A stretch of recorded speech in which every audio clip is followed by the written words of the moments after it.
Shalom pemirsa, secangkir pengharapan untuk mengawali hari ini. Hukum Taurat itu kudus. Roma 7 ayat 12, jadi hukum Taurat adalah kudus, dan perintah itu juga adalah kudus, benar dan baik. Karena hukum Allah itu sempurna adanya, setiap perubahan daripadanya adalah jahat. Orang-orang yang tidak menurut hukum Allah dan mengajar orang berbuat yang sama dihukum oleh Kristus. Kehidupan penurutan juru selamat memenuhi tuntutan hukum. Hal ini membuktikan bahwa hukum itu dapat dilakukan di dalam kehidupan manusia dan menunjukkan keluhuran tabiat sehingga penurutan dipertumbuhkan. Barang siapa yang menurut sama seperti penurutannya menyatakan bahwa hukum itu kudus, benar, dan baik. Sebaliknya, barang siapa yang melanggar hukum Allah berarti membantu pernyataan iblis bahwa hukum itu tidak adil dan tidak dapat dituruti.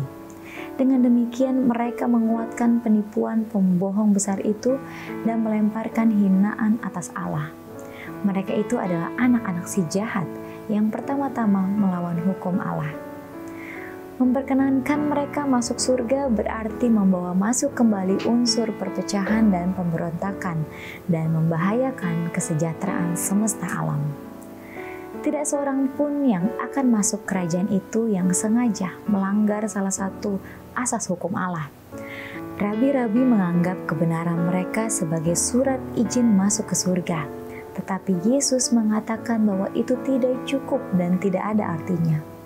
Upacara secara lahir dan pengetahuan teoritis akan kebenaran adalah undang-undang kebenaran orang Farisi. Rabi-rabi mengaku suci oleh usaha mereka menurut hukum, tetapi perbuatan mereka telah menceraikan kebenaran dari agama. Sedang mereka amat cermat di dalam mengadakan upacara-upacara, kehidupan mereka tidak senonoh dan hina.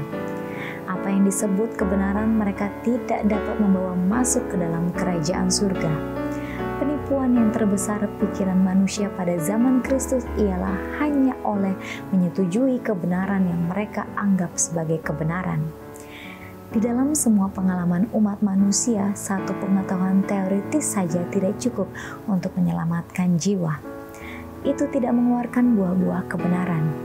Satu perhatian yang disertai perasaan cemburu terhadap apa yang disebut kebenaran agama sering menyertai kebencian atas kebenaran yang sejati seperti yang dinyatakan di dalam kehidupan.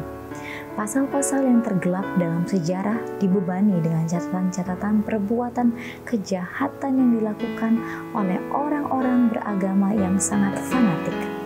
Orang Farisi mengaku bahwa mereka adalah anak-anak Abraham dan membanggakan petunjuk-petunjuk Allah yang ada pada mereka.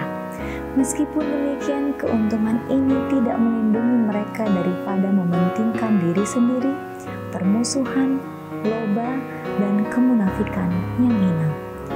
Mereka menganggap bahwa mereka lah yang paling beragama di dunia. Tetapi apa yang mereka sebut berpegang pada agama membawa mereka menyalibkan Tuhan yang mulia itu. Demikianlah renungan kita pada hari ini. Selalu mulai hari Anda dengan secangkir pengharapan.